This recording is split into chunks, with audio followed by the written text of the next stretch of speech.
থেকে সারা বাংলাদেশ থেকে বিভিন্ন ওলামায়ে কেরাম প্রশিক্ষণ নিয়ে তাদেরকে সহযোগিতা করার জন্য গেছিল। তারাই ওই মুসলমান মুজাহিদদেরকে ওই আরকান পাহাড়ের মধ্যে ঘেরা করে পুলিশের নাসিকা বাহিনীর হাতে তুলে দিয়েছে। আজকে এমনি এমনি তারা নির্যাতিত হয় নাই, কিন্তু তারা এরকম কোনো ফিকির করে নাই, পরিকল্পনা করে নাই এই যে জালেমের কারাগার থেকে মুক্তি পাওয়ার জন্য। তারা করছে কি, যার মতো যার হোদার এমনও কি ওদের কাছে শুনছি, ওদের কাছে তথ্য পেয়েছি, এক ভাই যদি একটা কোরআনের মাহফিল করে, আরেক ভাই কি নাসাকা বাহিনী বলে, আমরা পুলিশ বলি, ওরা মগের যে বাহিনী ওদেরকে নাসাকা বাহিনী বলে, ওদেরকে কি বলে যে ওখানে মাহফিল ভরাইতেছে কোরআনের মাহফিল, এখানে আজান দিচ্ছে, ওই মগ সাকমা বড্ডিস ওরা হাসতেছে, সে মুসলিম নামদারি সে মুসলমান কিন্তু সে ওদের সাথে তাল মিলিয়ে হাসতেছে, যার কারণে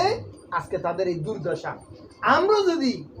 আল্লাহ মাফ করো, আল্লাহ যে পরিকল্পনা আমাদের যে শখ আঁকি ফেলতেছে আমাদের বাংলাদেশকে নিয়ে, আমরা যদি বলি না তার হোদারে তাই যদি আমরা কি করবো, আমি পারবো না, ফ্যামিলি এই যে বিভিন্ন বিশিষ্টাদের কারণে আমরা যে এরকম যদি একদম চুপ থাকি, আমাদের পরিস্থিতি এসে আর ভয়াবহ হবে।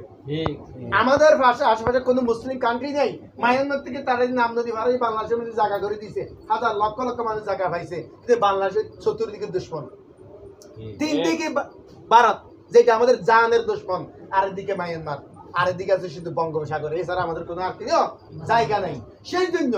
আপনি আর আমি এখন যদি আমার সাধ্য অনুযায়ী আমি বলবো না আপনি ঘর বাড়ি সারি দেন, চাকরি সারি দেন, শুধু এখানে করেন না, আপনার সাধ্য অনুযায়ী যদি আপনার পরিকল্পনা যদি না করেন এই খারাপকে প্রতিহত করার, আল্লাহ মাফ করেন, না হলে আপনার আমার উপর এসে আর ভয়াবহ করুণ পরিস্থিতি চলে আসবে।